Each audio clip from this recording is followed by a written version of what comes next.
Srimad Bhagavatam, 5th Canto, Chapter 17, The Descent of the River Ganges, Text 13. In each of those tracts of land, there are many gardens filled with beautiful flowers and fruits according to the season, and there are beautifully decorated hermitages as well. Between the great mountains demarcating the borders of those lands lie enormous lakes of clear water filled with newly grown lotus flowers. Aquatic birds such as swans, ducks, water chickens, and cranes become greatly excited by the fragrance of lotus flowers, and the charming sound of bumblebees fills the air. The inhabitants of those lands are important leaders among the demigods. Always attended by their respective servants, they enjoy life in gardens alongside the lakes. In this pleasing situation, the wives of the demigods smile playfully at their husbands and look upon them with lusty desires.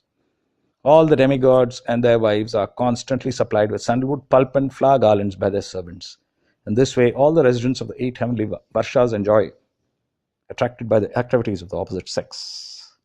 So, these verses in the Bhagavatam are describing the ultimate sense gratification, material sense gratification, which is available.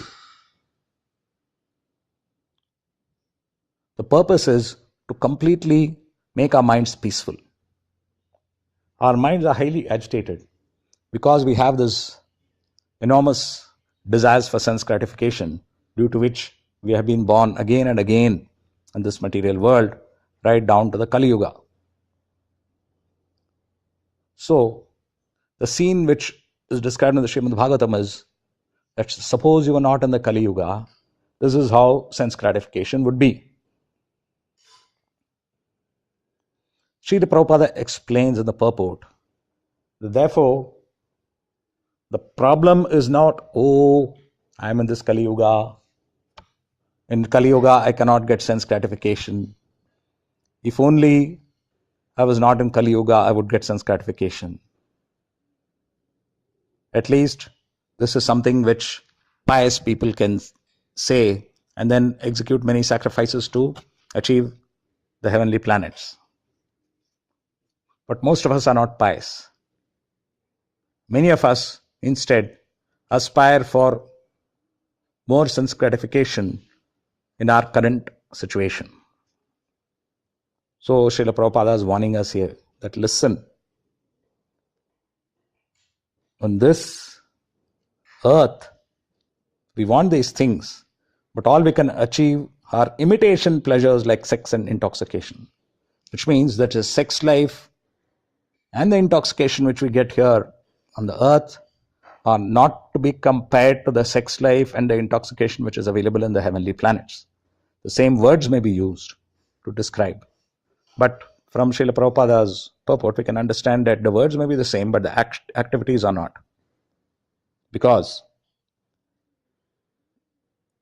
first of all, he explained in a previous verse that in the heavenly planets, they continue to have sex life right till their last year, and then they have one child. So, it's not so over here in this earth. More important than that is this, that whatever pleasure like intoxication and sex life we go for, it results in our forgetting the service of the Supreme Lord. So, what do we do now? We are here desiring such sex life, the ultimate of which is, desiring sense gratification, the highest, like money. But when we get money, then it goes on. Ultimately, it goes up to sex life, name, fame, and so on. But if we achieve sex life or name, fame, the result is going to be we forget the service of the Supreme Lord. Very clearly, Srila Prabhupada is mentioning that. So let us be cautious in our arrangements of trying to get people sense gratification. Even if they are completely successful in attaining these results, the result is going to be they'll forget Krishna. This is why Srila Prabhupada started this Krishna consciousness movement and is training us very nicely on how to properly dovetail our sense desires with our actual original service, which is transcendental loving service to Krishna. Transcendental loving service to Krishna is not a sannyasi occupation. This is what we are most afraid of. That, oh my God, what this bhakti is all about is to become a sannyasi. All spiritual life is about becoming a sannyasi. Actually, it is not so, because being a sannyasi is not the aim of spiritual life. Sannyasa is an ashram, grihastha is an ashram, vanaprastha is an ashram, brahmacharya is an ashram. It is a situation according to our material nature. Everyone goes through brahmachari life. And in brahmachari life, everyone must be trained to learn and to serve with love. If we teach the youngsters from childhood how to learn and how to serve with love, then we've prepared them in brahmachari. And of course, learning, remember, is not just the material education which they get in schools. That is 50%. The other 50% is learning the Bhagavad Gita and Srimad Bhagavatam, learning how to play the mridanga and kartala, learning how to sing kirtans, learning how to help in festivals, learning how to perform arati, the whole works. In the brahmachari stage, we must teach our children all these things. How to learn and how to serve with love. So whatever they learn, they will use it in loving service to Krishna and to the devotees. And the devotees must train all the children to serve their parents. The parents themselves, when they train, some of the children may not listen. But other devotees should help their others' children to serve their parents. Each one tell someone else's children how to serve their parents. And in that way, the brahmacharis will be nicely trained.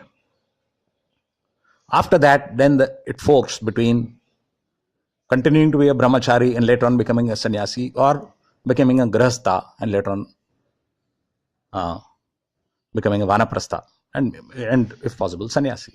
But this is according to nature, according to comfort. That means if someone's nature is such that he is able to live a sannyasi life, he becomes a sannyasi. Otherwise, he becomes a grihastha.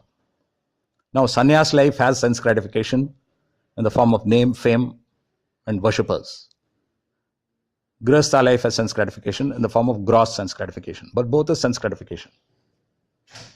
So, what bhakti teaches us is how to render transcendental loving service to Krishna and transforming all our sense gratification to spiritual senses. And the answer is that if we, in a humble way, serve Krishna, using our desires in such a way that it will be used to serve Krishna and his devotees, it will get purified. So if you want gross sense gratification,